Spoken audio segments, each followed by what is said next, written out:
Shalom saudaraku semua, salam damai dan penuh sukacita. Saudaraku yang dikasihi Tuhan Yesus Kristus, selamat berjumpa lagi dalam renungan pada hari ini.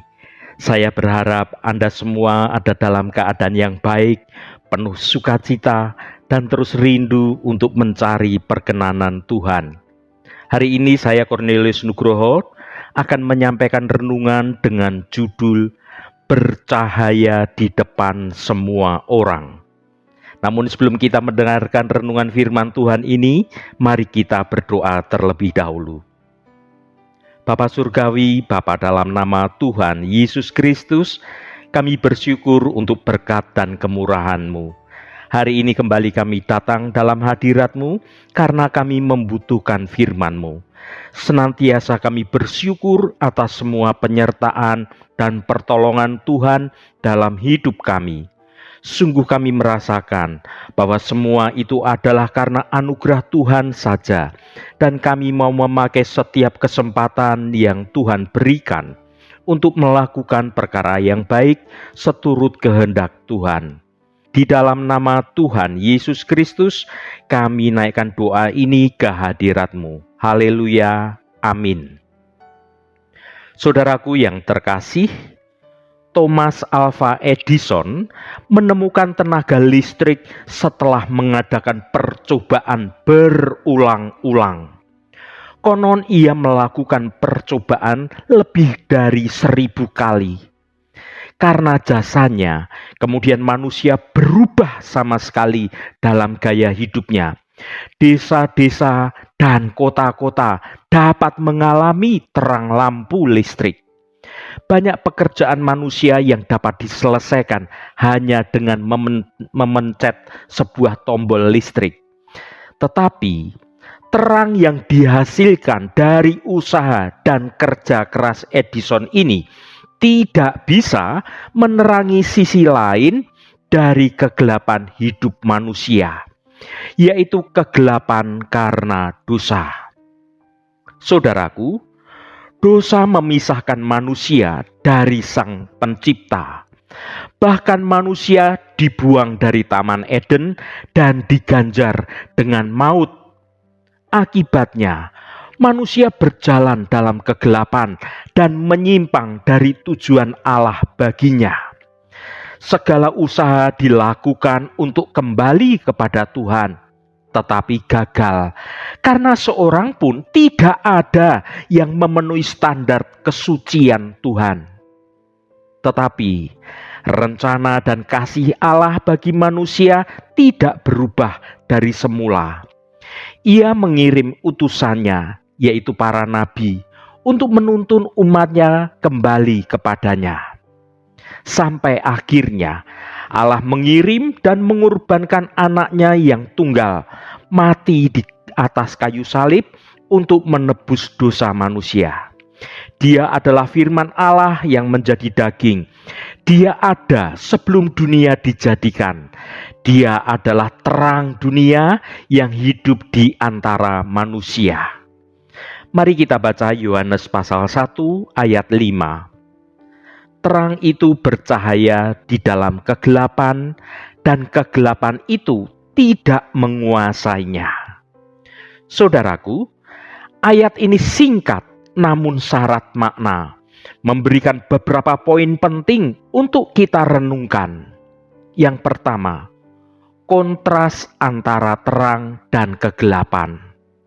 Yesus digambarkan sebagai terang, melambangkan kehidupan, melambangkan harapan, dan juga melambangkan keselamatan. Sementara itu, kegelapan melambangkan dosa, melambangkan keburukan, dan juga kematian. Mari kita baca Yohanes pasal 8 ayat 12. Maka Yesus berkata pula kepada orang banyak, katanya, Akulah terang dunia, barang siapa mengikut aku, ia tidak akan berjalan dalam kegelapan, melainkan ia akan mempunyai terang hidup. Saudaraku, firman Tuhan ini memiliki makna yang dalam dan penuh kuasa bagi kehidupan kita sebagai anak-anak Tuhan. Ketika dunia ini sering digambarkan sebagai tempat yang gelap, penuh dengan penderitaan, penuh dengan ketidakpastian, dan akan adanya dosa, Yesus datang sebagai terang, menerangi kegelapan ini dengan kasih, menerangi dengan kebenaran, dan memberikan pengampunan kepada umatnya yang berada di kegelapan untuk masuk dalam terangnya. Berjalan dalam kegelapan dapat membuat kita tersesat dan dapat membuat kita kehilangan arah. Yesus menjadi terang yang menunjukkan jalan bagi kita, membimbing kita menuju kehidupan yang penuh arti dan damai. Dalam kegelapan, kita tidak dapat melihat dengan jelas. Yesus sebagai terang memberi kita kemampuan untuk dapat melihat kebenaran dengan jelas, memahami rencana Allah dengan jelas, dan mengenal diri kita sendiri dengan lebih baik. Saudaraku, Yesus tidak hanya berbicara tentang terang, tetapi Yesus juga bicara tentang terang kehidupan. Dia sendiri adalah sumber kehidupan. Yesus itu adalah sumber kehidupan yang kekal dan berlimpah. Dengan keputusan untuk kita mengikuti Yesus, berarti kita mengalami hidup yang baru. Tuhan dapat mengubah hati kita, dapat mengubah pikiran kita, dan dapat mengubah tindakan kita, membawa kita pada sukacita, damai sejahtera, dan pengharapan-pengharapan yang baru. Yesus telah mengalahkan maut melalui kematian dan juga kebangkitannya. Dia menawarkan kehidupan kekal kepada semua yang percaya kepadanya. Saudaraku, ketika kita mengalami masa-masa sulit, mengalami kesedihan, atau mengalami keputusasaan, Yesus menjadi sumber pengharapan bagi kehidupan kita, sumber pengharapan yang baru. Dia mengingatkan kita bahwa Dia selalu bersama kita dan bahwa Dia, Tuhan, memiliki rencana yang baik untuk hidup kita. Bersama Tuhan, ada jaminan untuk memiliki masa depan yang cerah. Yesus menawarkan harapan akan masa depan yang lebih baik. Bukan hanya di dunia ini, tetapi sebuah pengharapan tentang hidup di dalam kekekalan bersama dengan Tuhan. Yesus berjanji untuk menghapus air mata dari mata kita dan menghapus segala penderitaan yang ada dalam hidup kita. Dengan mengikuti Yesus, kita memiliki pengharapan untuk diubahkan dan untuk dipulihkan. Dia dapat menyembuhkan luka-luka batin kita.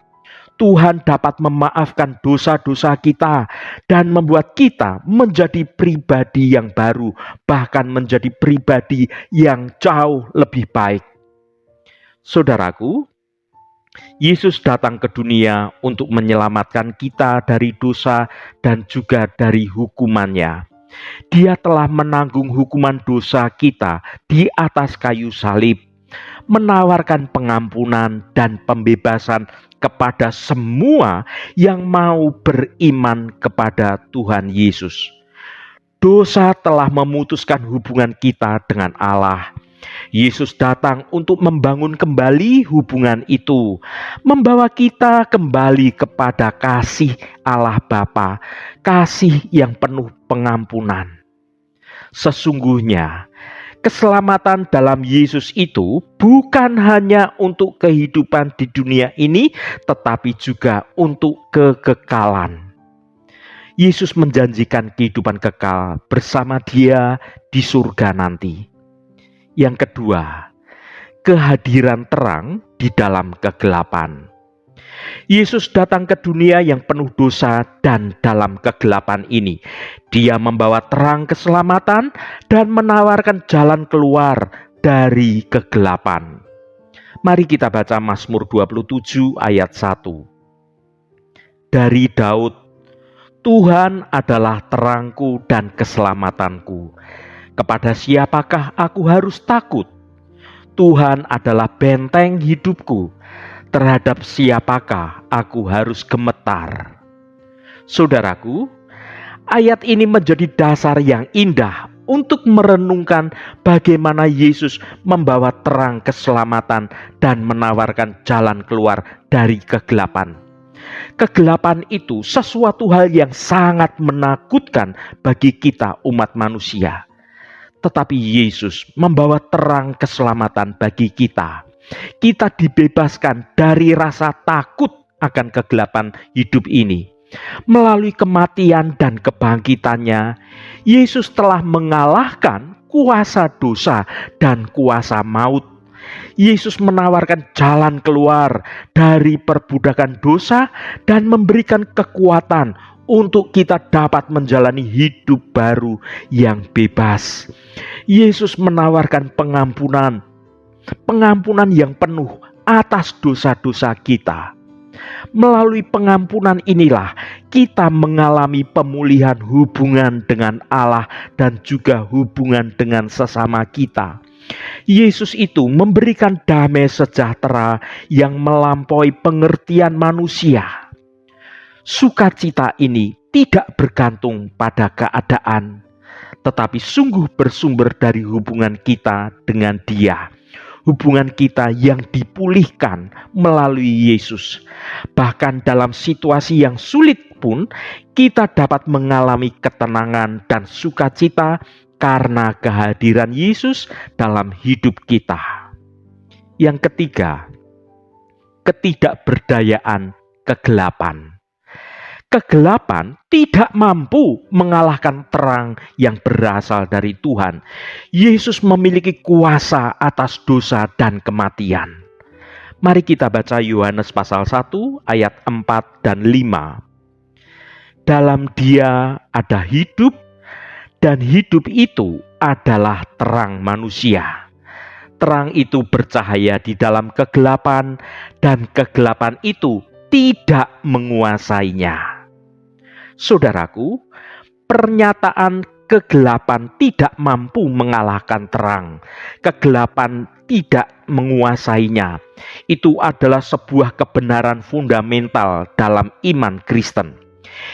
Ia bukan hanya sebuah metafora, tetapi memiliki arti dan implikasi yang mendalam bagi kehidupan kita. Dengan merenungkan kebenaran firman Tuhan bahwa kegelapan tidak mampu mengalahkan terang, kita dapat menemukan kekuatan dan juga pengharapan yang baru dalam menjalani hidup ini. Marilah kita hidup sebagai pembawa terang, membawa harapan dan kasih ke dunia, dan percaya bahwa pada akhirnya terang akan selalu menang. Haleluya, Tuhan memberkati kita semua. Mari kita tutup renungan ini dengan berdoa. Bapa yang kekal dan penuh kasih, kami bersyukur atas firman-Mu yang penuh hikmat dan kekuatan. Tuhan Yesus, Engkaulah terang yang datang ke dunia untuk menerangi hati yang penuh dosa dan jiwa yang tersesat. Kami bersyukur bahwa Engkau telah mengalahkan kegelapan dan memberikan kami hidup yang kekal. Roh Kudus yang penuh kuasa, pimpinlah kami untuk selalu hidup dalam terang-Mu. Bukalah mata hati kami, agar kami dapat melihat kasih-Mu yang nyata di dalam dunia ini. Kami mohon, berikanlah kami kekuatan untuk melawan godaan dosa dan hawa nafsu yang berusaha menarik kami kembali ke dalam kegelapan. Bantulah kami untuk menjadi terang bagi orang lain dengan menyebarkan kasih dan kebaikan dimanapun kami berada. Mampukan kami untuk selalu bersyukur atas anugerah keselamatan yang Engkau berikan melalui kematian dan kebangkitan Tuhan Yesus Kristus. Ya Tuhan, kami percaya bahwa Engkau selalu menyertai kami dan tidak akan pernah meninggalkan kami. Terima kasih Tuhan, segala hormat, pujian, dan ucapan syukur hanya bagi nama-Mu yang kudus.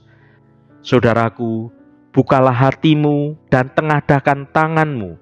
Terimalah berkat Tuhan. Tuhan memberkati engkau dan melindungi engkau. Tuhan menyinari engkau dengan wajah-Nya dan memberikan kasih karunia.